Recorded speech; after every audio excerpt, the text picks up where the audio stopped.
From being accused of mistreating his brother to criticizing his performances during fights, let's explore the real reason why Nick Diaz hates Ariel Helwani. UFC legend Nick Diaz has recently made headlines with his announcement of a comeback in 2023. He's planning on returning to the octagon and says he's keen to fight Israel Adesanya. Everyone's talking about the player's comeback because he's been inactive for a long time, with his last fight taking place in 2015. As a result, Nick's rocky history with UFC journalist Ariel Helwani has once again come to light, and it's generated a lot of curiosity and discussion in the MMA community. According to a recent interview with Nick, Helwani has mistreated him and his brother Nate Diaz throughout their careers. He believes that the MMA journalist has a personal vendetta against him and his brother, which has led to him being treated unfairly by the media. He also accused Helwani of being more interested in promoting himself and his own career than in accurately reporting on the sport and the fighters. The 39-year-old fighter also said Helwani spreads false rumors and misinformation about him and his brother Nate Diaz. In 2017, when the journalist reported that Nick's brother was close to signing a new contract with the UFC, but this turned out to be false, and the player later publicly called out Helwani for spreading misinformation.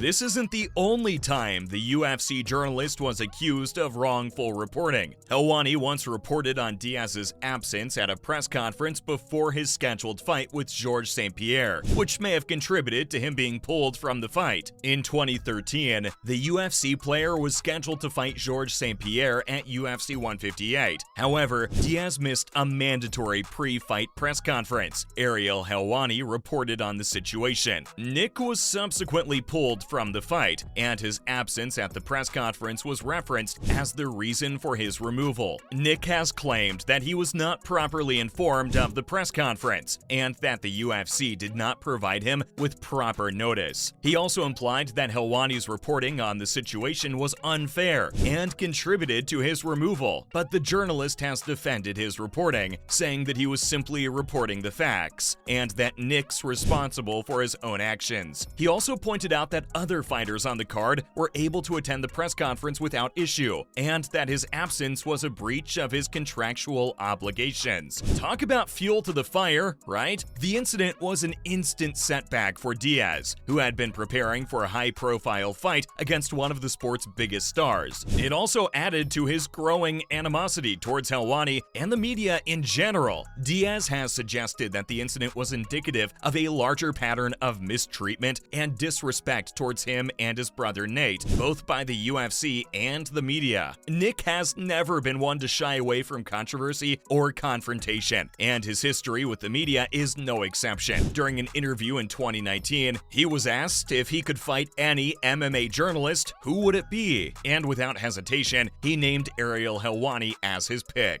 His comments came as no surprise to people familiar with his history with Helwani. Nick's statement further strained their already rocky relationship. Helwani responded to the UFC player's comments in an interview with MMA Fighting, saying that he was disappointed by Diaz's behavior and that he had always tried to be fair and respectful in his reporting. He also acknowledged that the player had a right to his own opinions and feelings. But Nick's blunt comments about Helwani may have also alienated other journalists and media figures, who may look at him as a troublemaker or someone who's difficult to work with. This further damaged the UFC legend's reputation in the media and made it harder for him to get coverage or access to events. Nick Diaz certainly believes that he's been mistreated by the media throughout his career, and he specifically mentioned Ariel Helwani as someone who had disrespected him in the past. Nick has accused Helwani of taking a negative tone in his reporting about him and exaggerating his missteps in the octagon. Diaz said that Helwani has been biased in his reporting, painting him in a negative light even when he hasn't done anything wrong. In a post-fight interview with Nick after his loss to Georges St-Pierre at UFC 158, Helwani asked Diaz about his performance and whether he had taken any steps in his game since his last fight. The fighter replied that he had indeed taken steps, but Helwani pressed him for specifics, which the fighter refused to provide. Later in the same interview, Helwani said that Nick didn't take any steps forward started tonight. In fact, he took a step back. Yikes. This statement has been criticized by fans and analysts as an exaggeration of Diaz's performance because he had put up a competitive fight against one of the best fighters in the world. The fighter has a history of being outspoken and confrontational with the media, and he has often expressed frustration with the way he has been portrayed in the press. This isn't the only time the two have had a publicly heated exchange. In 2011, Nick Diaz had an angry encounter with Ariel Helwani during a post-fight interview. The interview began cordially enough, but tension soon rose when Helwani asked the fighter about his heated rivalry with Georges St-Pierre, which had been brewing for months. Diaz grew increasingly frustrated with the UFC journalist's line of questioning and said he's always trying to instigate fights and stir up controversy. Their interaction quickly became heated. The fighter eventually told Helwani, "You're lucky I don't slap you right now." The interview quickly went viral, with lots of fans and pundits praising the fighter for standing up to the media. Fast forward 12 years to 2023, and Nick Diaz is making a comeback in the UFC. In a recent interview, Nick was asked which MMA journalist he would like to fight if given the chance. Without hesitation, he named Ariel Helwani, referring to their past conflicts and his belief that Helwani had mistreated him throughout his career. Ariel Helwani hasn't publicly responded to Nick Diaz's challenge for a physical fight. In fact, after Nick made the challenge during the interview, the journalist continued to ask questions about Diaz's upcoming fight with Israel Adesanya and his thoughts on a potential rematch with Jorge Masvidal. This could have just been his way of deflecting from Ariel's callout. While Ariel Helwani hasn't responded directly to Nick Diaz's challenge for a fight, he has tweeted about the situation, which some people interpret as an obsession with the fighter. In one tweet, he wrote, "I have spent more hours thinking about Nick Diaz than I have thought about most of my family members." In another tweet, he jokingly said that he would fight Diaz in a wrestling match, but only if it was for charity. The journalist's tweets show a lack of professionalism and an unbecoming obsession with the UFC player. But some people think that Helwani is simply trying to engage with his audience and have some fun with the situation. It's unclear if Ariel has made any public comments specifically about Nick's comeback in 2023, but in the past, Ariel has asked the player about his future in the UFC and whether he would consider retiring. Nick expressed frustration with the media and their constant speculation about his retirement. Regardless of the interpretation, it's clear that Helwani and Diaz have a complicated history that continues to generate interest and controversy in the MMA world.